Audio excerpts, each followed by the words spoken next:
नमस्कार दोस्तों।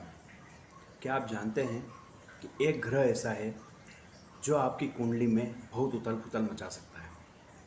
शर्त उसकी इतनी ही है कि वह सिर्फ सही समय पर और सही स्थान पर ही कार्य करता है। जी हाँ, उस ग्रह का नाम है शनि। परंतु शनि का एक नियम है कि वह केतु के साथ दृष्टिकोण पर हो और साथ में चंद्रमा के ऊपर से गोचर हो या चंद्रमा का गोचर उसके ऊपर हो, तो व्यक्ति के दाम्पत्य में उथल पुथल करेगा, करियर में उथल पुथल करेगा और इस स्थिति में करेगा कि वह व्यक्ति न घर का रहेगा और न घाट का रहेगा, हमेशा सोचते रह जाएगा। जो चीज़ सोचेगा वो कार्य पूरे नहीं होंगे और जो कार्य पूरा करना चाहेगा वह कहीं ना कहीं अवरोध बन के उसके आगे खड़े रहेंगे।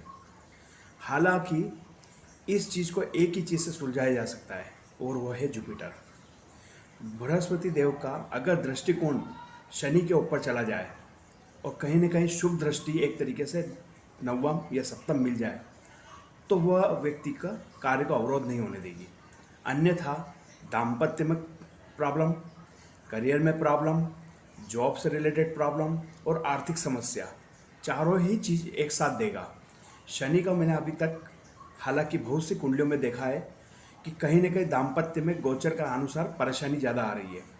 क्यों आ रही है उसका पीछे एक कारण ये है कि शनि का अगर किसी व्यक्ति की पंचम भाव से अगर दाम्पत्य भाव पर पंचम भाव से अगर गोचर हो रहा है तो कहीं ना कहीं उसकी रिलेट दृष्टि एक तरीके से देखा जाएगी तो दाम्पत्य पे जाएगी और दाम्पत्य भाव पे जाने पर अधिकांश कपल्स में मनमुटाव, अलगाव और तलाक, सेपरेशन, इन चीज़ों को लेके आगे की तरफ बढ़ रहा है।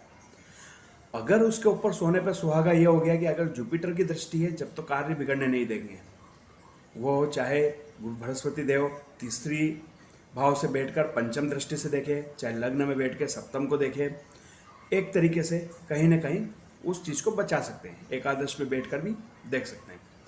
परंतु वहीं अगर केतु की दृष्टि शनि के साथ साथ उस भाव पर, दाम्पत्य वाले भाव पर आ गई है तो फिर वह व्यक्ति, कपल्स सुखी नहीं रह पाएंगे।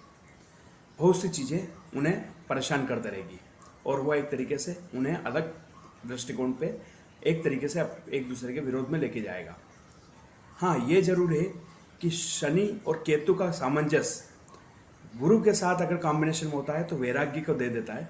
व्यक्ति कहीं ना कहीं इन देश दुनियादारी से छोड़ के एक अलग जीवन जीना और एकांकी जीवन जीना पसंद करेगा। हो सकता है वह साधु महात्मा बनकर या धर्म के आचरण पर चलकर अपना एक अलग ही उपदेश स्थापित कर ले। धन्यवाद।